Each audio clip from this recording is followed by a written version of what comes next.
नमस्कार, मैं अंजना और आप देख रहे हैं अभ्यंक न्यूज नेटवर्क, भारत का सबसे सर्वाधिक खबरों वाला चैनल, जो आपको निष्पक्ष सच्ची खबरें सबसे पहले अभ्यंक न्यूज नेटवर्क पर मिलती हैं। पटना में बाबा बागेश्वर का बड़ा बयान, भगवा हिंद चाहिए गजवा नहीं। पटना के ऐतिहासिक गांधी मैदान में आयोजित सनातन महाकुंभ में रविवार को पहुंचे बाबा बागेश्वर ने एक बार फिर अपने तेजस्वी और स्पष्ट विचारों से लोगों को संबोधित किया। इस मौके पर उन्होंने धर्म, राष्ट्रवाद और समाज में व्याप्त जातिवाद जैसे अहम मुद्दों पर खुलकर बात की। बाबा बागेश्वर ने मंच से अपने भाषण की शुरुआत करते हुए कहा, कुछ लोग इस देश में गजवाए हिंद की बात करते हैं, लेकिन हम भगवाए हिंद चाहते हैं। हमारा सपना है कि ऐसे भारत का है जो भगवामय हो, जहां सनातन संस्कृति का सम्मान हो और राष्ट्रवाद की भावना सर्वोपरि हो।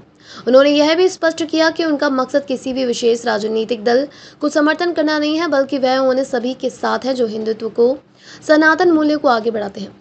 मैं किसी एक पार्टी का नहीं हूँ। जिस पार्टी में हिंदू हैं, मैं उसी का हूँ। मेरा विरोध किसी धर्म से नहीं है, बल्कि उन हिंदुओं से है जो जातिवाद फैलाते हैं और हमें बांटते हैं। उन्होंने कहा, बाबा बागेश्वर ने जातिवाद को समाज के लिए सबसे बड़ा खतरा बताया और कहा कि जाति के नाम पर हिंदुओं को बांटना सनातन की मूल भावना के खिलाफ है। एक पिता के 4 बेटे हो सकते हैं, पर वह सभी को एक समान मानता है।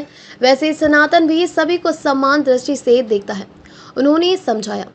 उन्होंने अपने संबोधन में यह भी कहा कि हिंदू समाज आज भाषा और क्षेत्र के नाम पर बट रहा है, लेकिन हमें इस बंटवारे से बचना है। हम मुसलमानों या ईसाइयों से नहीं लड़ना चाहते, हमें समस्या उनसे है जो सनातन के नाम पर जातियों में हमें बांटते हैं।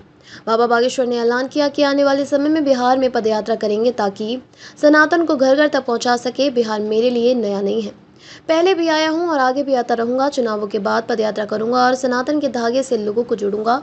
उन्होंने कहा, अपने भाषण के दौरान उन्होंने यह भी स्पष्ट किया कि उनका उद्देश्य राजनीति नहीं बल्कि रामनीति है। हम राजनीति करने नहीं, रामनीति के चक्कर में पटना आए हैं। उन्होंने कहा, रामनीति का मतलब है उन्होंने ऐसी नीति जो धर्म, नैतिकता और राष्ट्रीय सेवा के सिद्धांतों पर आधारित हो बताया।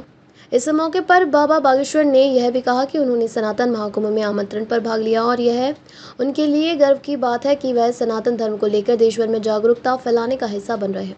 गौरतलब है कि बाबा बागेश्वर जब पटना एयरपोर्ट पहुंचे तो वहां उनके स्वागत में भारी संख्या में श्रद्धालु मौजूद थे। इसके बाद वे गांधी मैदान पहुंचे, जहां हजारों लोगों की भीड़ ने उनका गर्मजोशी से स्वागत किया।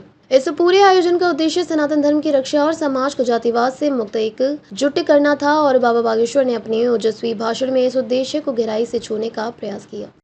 ताजा खबरों के लिए अभ्यंक न्यूज नेटवर्क पेज को फॉलो करें और लाइक करें, सब्सक्राइब करें, बेल आइकन को दबाना ना भूलें।